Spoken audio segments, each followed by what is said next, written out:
Okay, hi. We're up to chapter 2 now of scaling networks. So we're going to look at scaling VLANs. So we're going to chapter 2 looks at VTP, VLAN trunking protocol, and then extended VLAN. So that's ones above 1005, and dynamic trunking protocol. So that can automatically negotiate trunk lengths. We're going to look at troubleshooting multi-VLAN issues, and we're going to look at layer 3 switching. So VTP, extended VLANs, and DTP. Now, VTP is a Cisco proprietary protocol, and it allows a network administrator to manage VLANs on a switch configured as a VTP server. And so instead of having to define your VLANs on all of your switches individually, you can have the VTP server and you create the VLANs on that, and it will actually advertise those to VTP clients, and they will learn about the VLANs, including names, and so you can have consistent information across all switches. And so it certainly does make things a little more easier and also more reliable. And so to configure VTP, you need to configure a domain name. You need to have a look at the advertisements.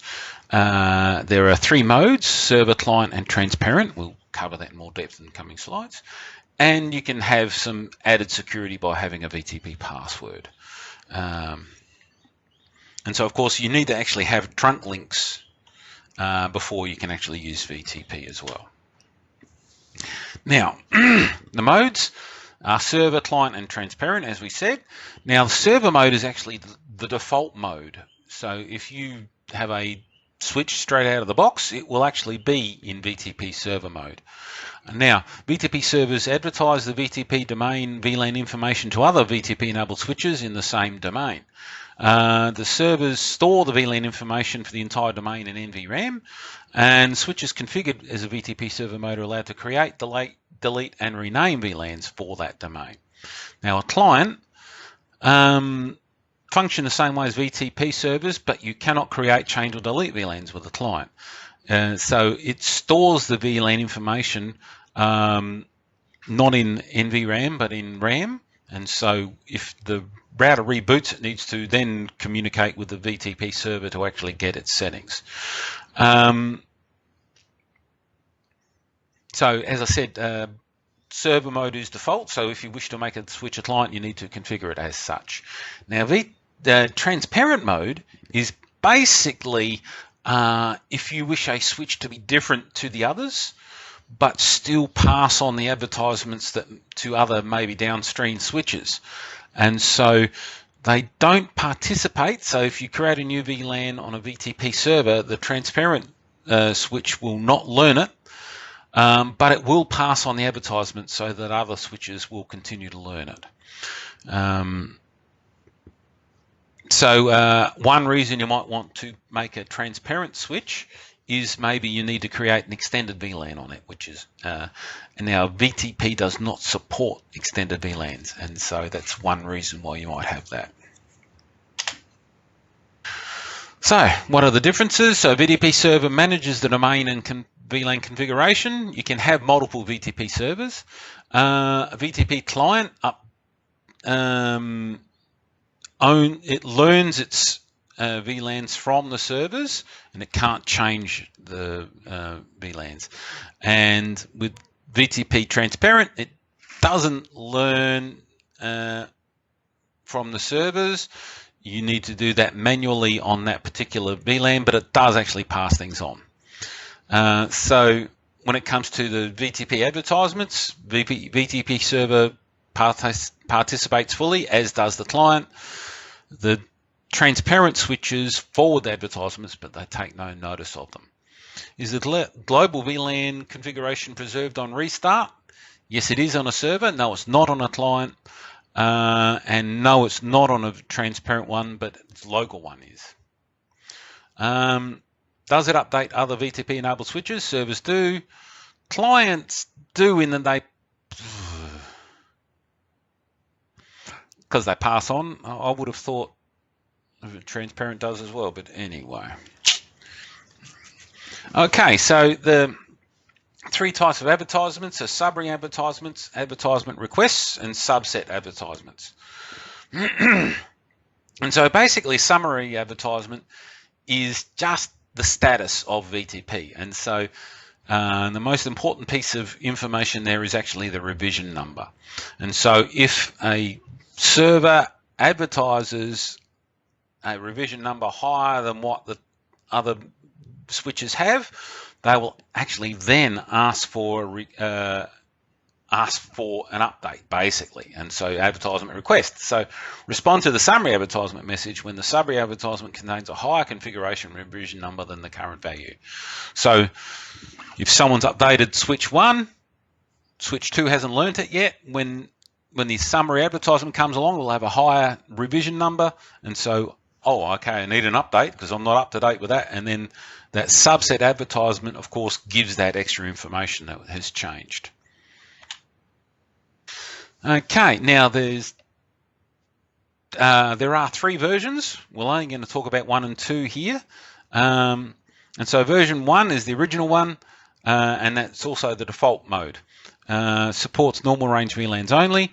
Version 2 still only supports normal range only, but it also supports token ring and other more advanced features. Now version 3 we don't really talk about in the course.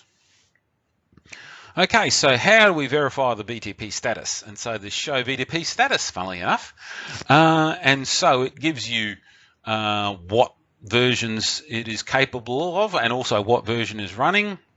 It gives you the domain name. Here it's blank, so it's in default mode basically. VTP pruning mode and so on and so forth. So you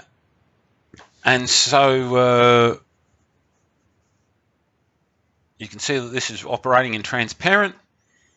Maximum VLAN supported locally 255, number of existing VLANs 12, and so on. So that's a very, the domain name is default, the rest is not.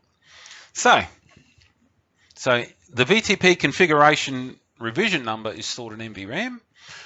To reset the VTP revision number to 0, change the switch's VTP domain to a non-existent one and then back to the original. And then you can change the switch's VTP mode to transparent and then back to VTP mode. That's another way you can do it. And so, as we said, that's how we keep track of whether you're up to date with the information or not. Now, if you add another switch, so this is a caveat. If you add another switch, so switch 4, and if it has a higher revision number than the rest, it could actually blank out all the settings in your current domain. So you probably should basically clear it first before you go.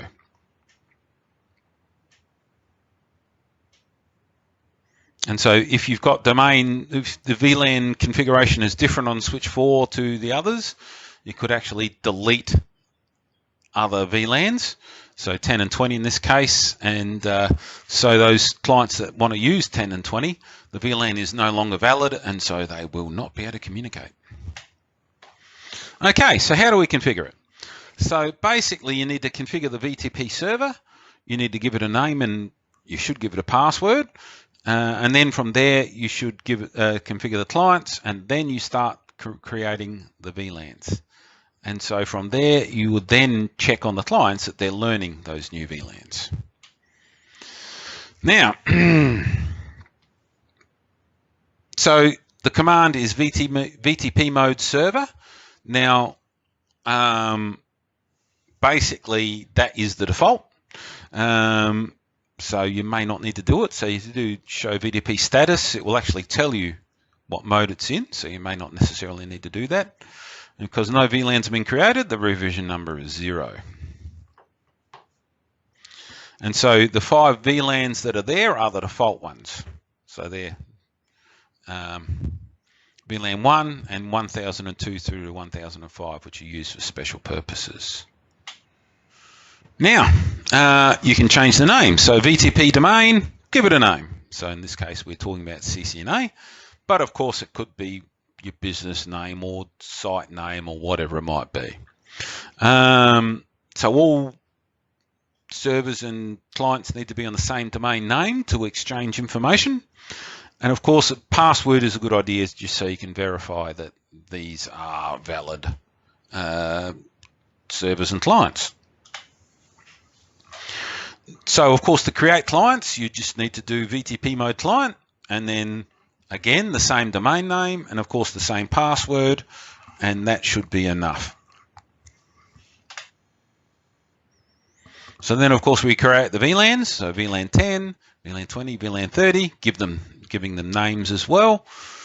And on your server switch, you have those 3 VLANs active. There are no ports belonging to them yet because you have to do that on a port-by-port basis. We did that last time.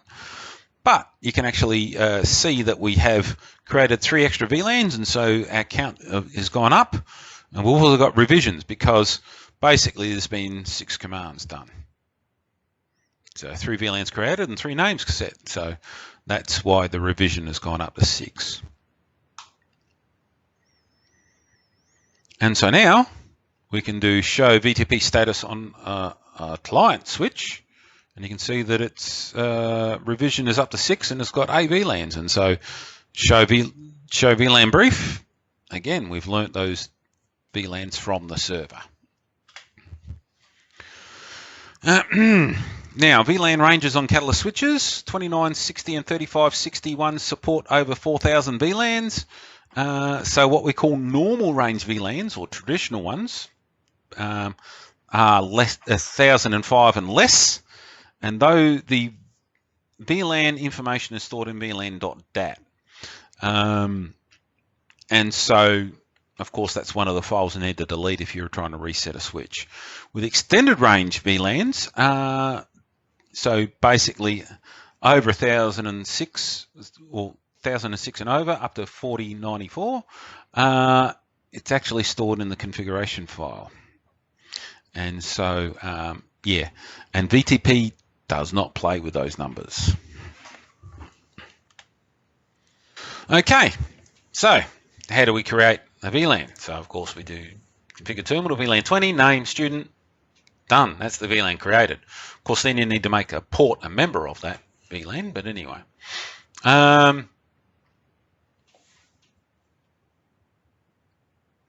You can actually create more than one VLAN at the same time by putting commas in between them, including ranges. But of course, adding a name, which is a good idea, can't be done in that method. Access ports can belong to only one VLAN at a time. The exception there, of course, is that if you have an IP phone, you can actually have 2. You can have a VoIP VLAN as well as a data VLAN. And so, of course, to make a port a member of a VLAN, we go into global config mode, then that particular port's interface mode, and then switch port mode access, switch port access VLAN 20, I suppose. And that would make that port a member of 20, VLAN 20. And so how do we verify that? Show VLAN, show interfaces, show VLAN name, show VLAN brief, show VLAN summary, and show interfaces VLAN. We'll give you that information. Okay, configuring extended VLANs. And so basically, if you've got VTP running, you're going to have to put that switch into the transparent mode, because remember, it won't play with that. And so basically, yeah, just type in the command. And so, yeah, VLAN 2000 in this case, and away it'll roll. And of course, you could put in a name as well. Okay, so dynamic trunking protocol. Now, DTP is a Cisco proprietary protocol, automatically enabled on the switches we'll normally deal with. And so to enable trunking from a Cisco switch to a device that does not support DTP, the switch port mode trunk and switch port mode node negotiate commands would have to be done. So if they don't support DTP, so a non-Cisco device, you would actually have to put it into manual mode, basically. Now, basically what happens is, if we've done switch port mode trunk previously in the previous course, and so that is how you manually do it. And so that works fine. If you wish to have negotiation going, it's switch port mode dynamic auto. And the other one is desirable from memory. And so we'll look at the conditions for the negotiation. So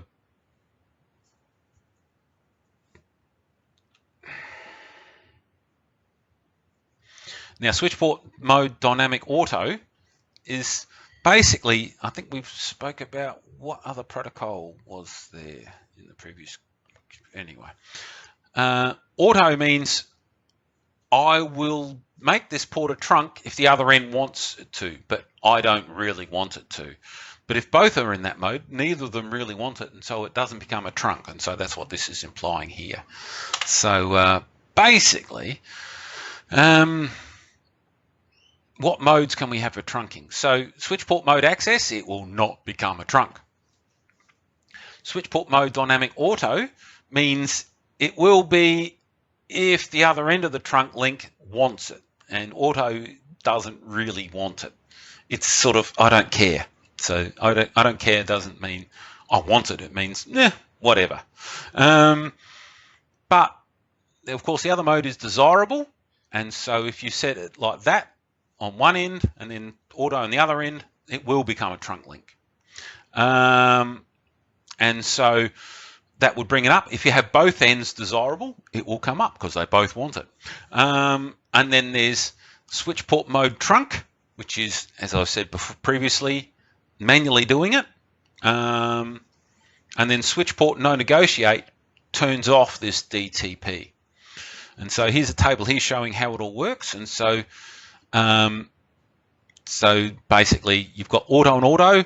If both ends of the cable are auto, it will just be an access port. If you've got auto and trunk, desirable, it will become a trunk. If you've got auto and trunk, it will become a trunk. If you've got auto and access, it will be an access port. Now desirable will be, again, trunk for everything except for if the other end has been set specifically to access. If it's been manually set to trunk, it will trunk, but it will not connect to an access port if the other end of the cable is an access port. And then of course the access, if there's an access port, it will not become a trunk, but if the other end is manually set to trunk, it will not work at all. And so you can actually do show DTP interface commands to actually see what's happening. And you can see down there it says configure trunk statically whenever possible. I don't know about you, but not many networks actually change trunk links regularly. And also there are actually some DTP security issues. And so, yeah, I only do dynamic when Cisco says we'll do it.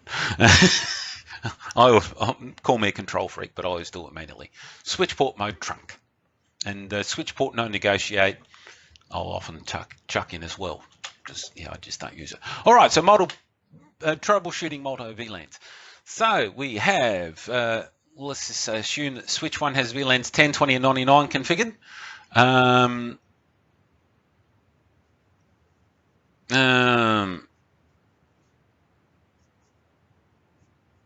And VLAN 99 is assigned to ports 18 through to 24. Now, switch 18 is not on this list. Through to 24, they are not there, but 99 is not on this list. So basically, what happened here is they've defined VLAN 99, they've added ports to it, and then they've deleted VLAN 99. And so basically, ports 18 through to 24 are inactive. And so basically, yes, they've killed the ports. Now that's actually a way that some people actually secure their switches, is they'll put them all into a port into a VLAN, and then delete the VLAN, and then you manually assign them to a VLAN when you wish to use that port in the future. But anyway, so when using legacy routing into VLAN routing, the switch ports connected to the router interfaces must be configured with the correct VLANs. And so basically, if G00 is supposed to be on VLAN 10, well, that fast Ethernet 04 needs to be on VLAN 10. Apparently it's not. And so, yeah, no traffic from VLAN 10 is going to get to the router. Now, of course, VLAN 30 looks like it's right, and so we'll have a problem. Other switch port issues. So when using the router on a stick model, the switch connected to the router must be configured as a trunk port. So again, router on a stick is where you have the sub interfaces on the Ethernet interface, and so you'll have the multiple VLANs running on the one cable there. So of course you need this end to be a trunk port to get along. So basically, with those sub interfaces, you've created a trunk port on the router. Okay, so how do we verify switch configuration? Show interfaces switch port will actually give you information.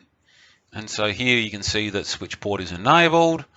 It's down, okay, as opposed to up. Administrative trunking encapsulation .1Q, operational trunking encapsulation native. And so, yeah. Port 4. So interface issues. When into VLAN routing on a router, one of the most common configuration errors is to connect the physical router interface to the wrong switch port. So basically it should be VLAN 10, it should be either 11 or 4. So it should have been 4, but they've plugged it into 9. So physical layer. Verifying router configuration. So basically you'd check to make sure that the sub interfaces have the right tag numbers.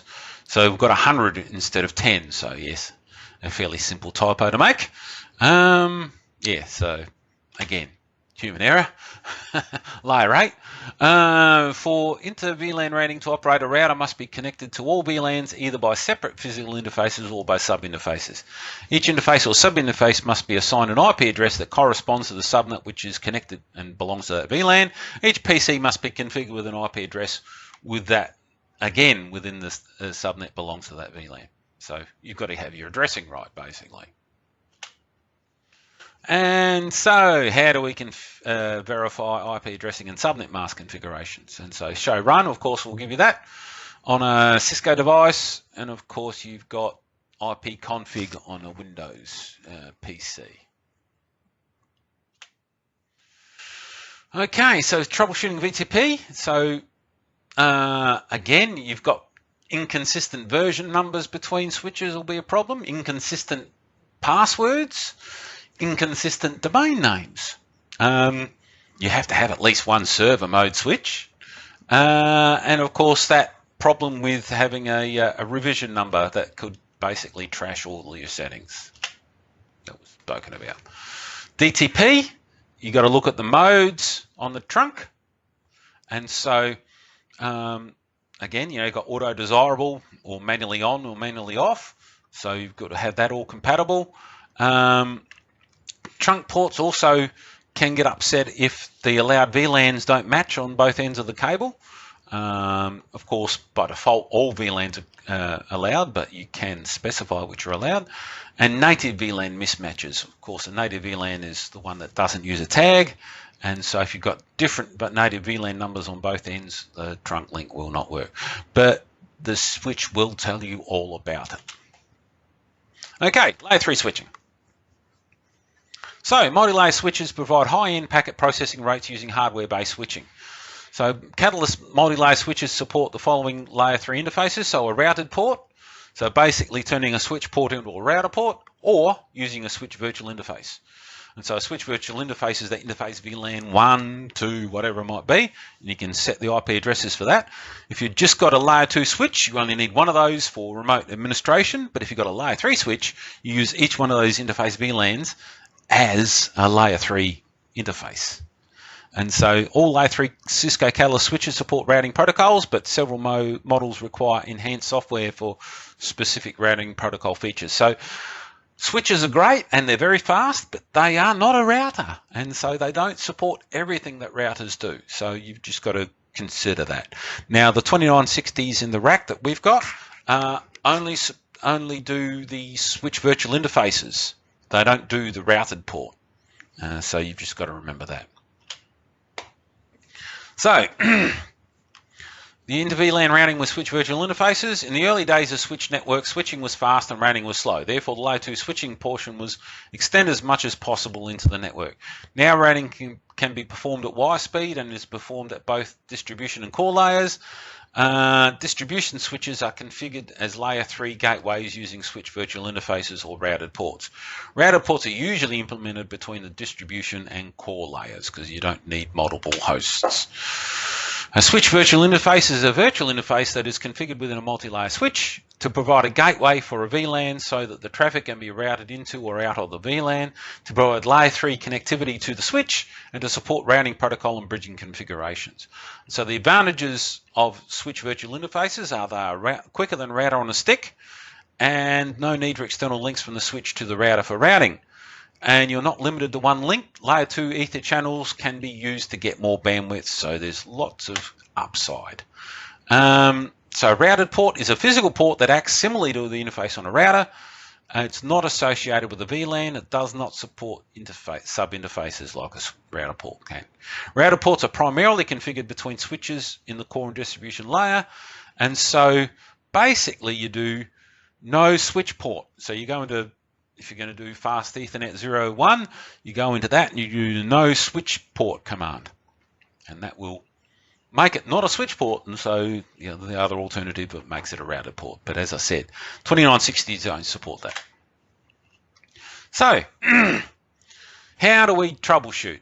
Basically, you need to troubleshoot that you've got the right VLANs, that they've got the right IP addressing, that you've got routing configured correctly, and of course the hosts have the right IP addresses, masks, and default gateways. So, most, layer 2 and layer 3 information basically.